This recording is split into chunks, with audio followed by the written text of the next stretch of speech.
लाइए भाई। मुझे लगता है कि वो एक तीर से दो निशाने कर रहे हैं। वो एक तीर से पहले तो बीजेपी की आक्रमण सरकार को, जो कानून व्यवस्था ध्वस्त होने पर, ऐसे मुद्दों पर जब हिंसा भड़क जाती है चुपचाप मुंह फेर लेती है, उनको कह रहे हैं। और वो शायद योगी आदित्यनाथ जी का बिना नाम लिए उनको बड़ा पाठ पढ़ा रहे हैं। वो समझाने की कोशिश कर रहे हैं कि हिंदुओं के रोजगार की, प्रेम शुक्ला जवाब दीजिए, महंगाई कम करने, क्या आपको भी यही मतलब निकल रहा है जो सुप्रिया श्रीनेत कह रही है? सुरक्षित करो, उनको असहाय मत बनाओ, ऐसा लग रहा है। नहीं, कांग्रेस छिद्रान्वेषण करने की वृत्ति की शिकार दल है, उसको छिद्रान्वेषण करने दीजिए। लेकिन मुझे कृपा करके बताइए ना, प्रवाहित जल में मूर्तियों को प्रवाहित करने का आज तक मैंने सुना था। कुओं में मूर्तियों को प्रवाहित कर दिया जाता है गांव देश में।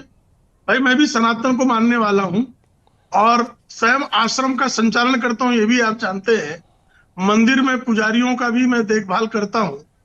कहीं पर भी प्रवाहित जो है जल स्रोत होता है, वहां पर विधि विधान से वो भी मूर्तियों को विसर्जित करने की सनातन में विशिष्ट परंपरा है। खंडित मूर्तियों की पूजा नहीं की जाती। इस मूर्तियों का खंडन किसने किया, किसने खंडित किया, इस पर तो कोई हमने टिप्पणी अभी तक की नहीं। तो पहले से ही अग्रिम में जो है उसकी डिफेंस लाइन क्यों तैयार की जा रही है? पास चलेंगे, क्योंकि इंटरेस्टिंग बात यह है कि पूरे देश भर में 16 मुकदमे चल रहे हैं, उसमें से 7 मुकदमे तो यूपी से निकल रहे हैं। जी ठीक है, चलिए 20 सेकंड में खत्म करिए, फिर अनुराग भदौरिया के पास जाना है मुझे। बोलिए सुप्रिया जी।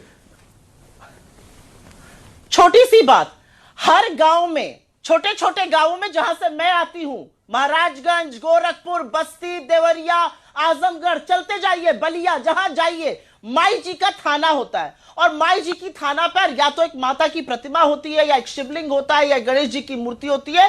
और उस थाने पर, उसको थाना कहा जाता है, और वहां पर जाकर जो घर की खंडित मूर्तियां होती है वो डाल दी जाती है या कुएं में बहा दी जाती है, जहां पे बड़े तालाब पाट दिए गए, ग्राम सभा की जमीन बन गए। किसको ये नहीं पता है? मैं एक छोटी सी बात कहकर अपनी बात जरूर खत्म करूंगी। मेरा यह मानना है कि हिंदुओं की राजनीति तब करिए जब हिंदुओं के लिए रोजगार बनाइए। इस तरह की सांप्रदायिकता की बात करके, और मैं नहीं, लेकिन सुप्रिया जी मामला यहां पर अलग है ना थोड़ा।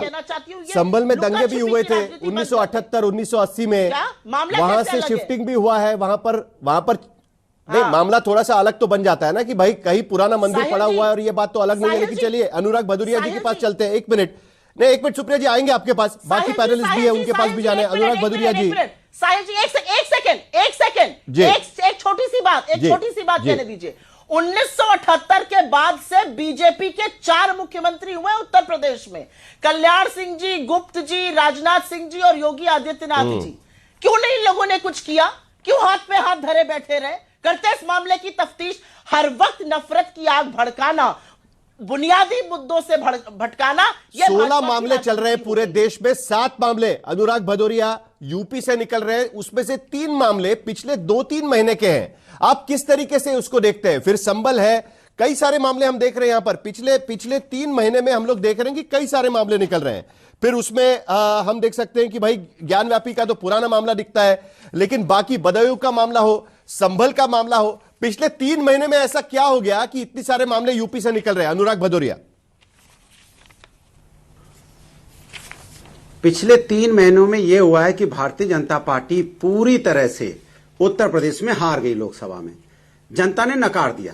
जनता ने कहा कि आप समाज के मुद्दों पर चर्चा नहीं करते हो, इसलिए हम आपको नहीं चुनेंगे। उनको 33 पे समेट दिया, उसी पे एक खिसिया गए।